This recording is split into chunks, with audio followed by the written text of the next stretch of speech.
আজকে আরও বড় একটি সুখবর, যে সকল মানুষের নাম এসআইআর সাপ্লিমেন্টারি লিস্টে বাদ গেছে তাদের উদ্দেশ্যে। আজকে 6 এপ্রিল এসআইআর সাপ্লিমেন্টারি লিস্টে যে সকল মানুষের নাম বাদ গেছিল তাদের অ্যাপিল করার লাস্ট ডেট হিসাবে নির্ধারণ করা হয়েছিল। এক্ষেত্রে সুপ্রিম কোর্টের 6 এপ্রিল মানে আজকের দিনে রিসেন্ট হিয়ারিংয়ে সুপ্রিম কোর্টের চিফ জাস্টিস অফ ইন্ডিয়া এবং জয়মাল্য বাগচি সহ যে 3 জাজেস বেঞ্চ নির্মাণ করা হয়েছিল, সেখানে তারা স্পষ্ট ভাষায় জানিয়ে দিয়েছেন যে অ্যাপিল করার কোনো নির্দিষ্ট শেষ ডেট থাকবে না, মানে অ্যাপিল পদ্ধতিতে এখন চলতে থাকবে। এবং সুপ্রিম কোর্টের নির্দেশনায় যে 19টি প্রাক্তন বিচারপতিদের যে প্যানেল তৈরি করা হয়েছিল, অ্যাপিলিয়েট প্যানেল তৈরি করা হয়েছিল, যেখানে প্রাক্তন বিচারপতিরা থাকবেন, সেই প্যানেলটি বর্তমানে এবং ভবিষ্যতেও সেই প্যানেলটি থাকবে। মানুষ যাতে সুষ্ঠুভাবে অ্যাপিল করতে পারেন, যাতে একটি টাইম নিয়ে এবং নির্দিষ্টভাবে ধীর স্থিরভাবে অ্যাপিলটা পদ্ধতিটা সম্পন্ন হয়, দিকেই খেয়াল রেখে সুপ্রিম কোর্টের চিফ জাস্টিস অফ ইন্ডিয়া এই নির্দেশনা দিয়েছেন। এবং এখানে বলেছেন ইলেকশনের জন্য কিছুদিন অ্যাপিল পদ্ধতি স্থগিত থাকলেও তার পরবর্তী সময়েও অ্যাপিল করা যাবে।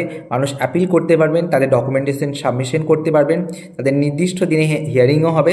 এক্ষেত্রে যাতে মানুষের ভোটাধিকার কোনোভাবেই খণ্ডন না হয়, সেদিকে সুপ্রিম কোর্ট তার ধ্যান রাখছেন এবং সেদিকে তারা খেয়াল রাখছেন। তাহলে আপনারা অযথা প্যানিক করবেন না, অ্যাপিল পদ্ধতি ধীরে স্থিরে করবেন। নিজস্ব সাবডিভিশনে আপনারা অনলাইন এবং অফলাইনে আপনারা অ্যাপিল পদ্ধতিটি করুন। অনলাইন ওয়েবসাইটে ইলেকশন কমিশন অফ ওয়েবসাইটে করতে পারেন এবং অফলাইনে আপনারা আপনাদের মহকুমার অফিসে আপনারা সাবমিট করতে পারেন ফর্ম ফিল আপ করে। ধন্যবাদ। আজকে আরও বড় একটি সুখবর, যে সকল মানুষের নাম এসআইআর সাপ্লিমেন্টারি লিস্টে বাদ গেছে তাদের উদ্দেশ্যে। আজকে 6 এপ্রিল এসআইআর সাপ্লিমেন্টারি লিস্টে যে সকল মানুষের নাম বাদ গেছিল তাদের অ্যাপিল করার লাস্ট ডেট হিসাবে নির্ধারণ করা হয়েছিল।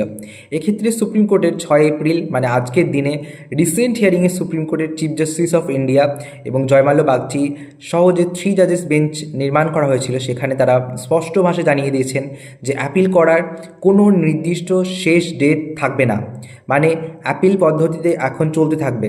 এবং সুপ্রিম কোর্টের নির্দেশনায় যে 19টি প্রাক্তন বিচারপতিদের যে প্যানেল তৈরি করা হয়েছিল, অ্যাপিলিয়েট প্যানেল তৈরি করা হয়েছিল, যেখানে প্রাক্তন বিচারপতিরা থাকবেন, সেই প্যানেলটি বর্তমানে এবং ভবিষ্যতেও সেই প্যানেলটি থাকবে। মানুষ যাতে সুষ্ঠুভাবে অ্যাপিল করতে পারেন, যাতে একটি টাইম নিয়ে এবং নির্দিষ্টভাবে ধীর স্থিরভাবে অ্যাপিলটা পদ্ধতিটা সম্পন্ন হয়, দিকেই খেয়াল রেখে সুপ্রিম কোর্টের চিফ জাস্টিস অফ ইন্ডিয়া এই নির্দেশনা দিয়েছেন। এবং এখানে বলেছেন ইলেকশনের জন্য কিছুদিন অ্যাপিল পদ্ধতি স্থগিত থাকলেও তার পরবর্তী সময়েও অ্যাপিল করা যাবে। মানুষ অ্যাপিল করতে পারবেন, তাদের ডকুমেন্টেশন সাবমিশন করতে পারবেন, তাদের নির্দিষ্ট দিনে হিয়ারিংও হবে। এক্ষেত্রে যাতে মানুষের ভোটাধিকার কোনোভাবেই খণ্ডন না হয়, সেদিকে সুপ্রিম কোর্ট তার ধ্যান রাখছেন এবং সেদিকে তারা খেয়াল রাখছেন। তাহলে আপনারা অযথা প্যানিক করবেন না, অ্যাপিল পদ্ধতি ধীরে স্থিরে করবেন। নিজস্ব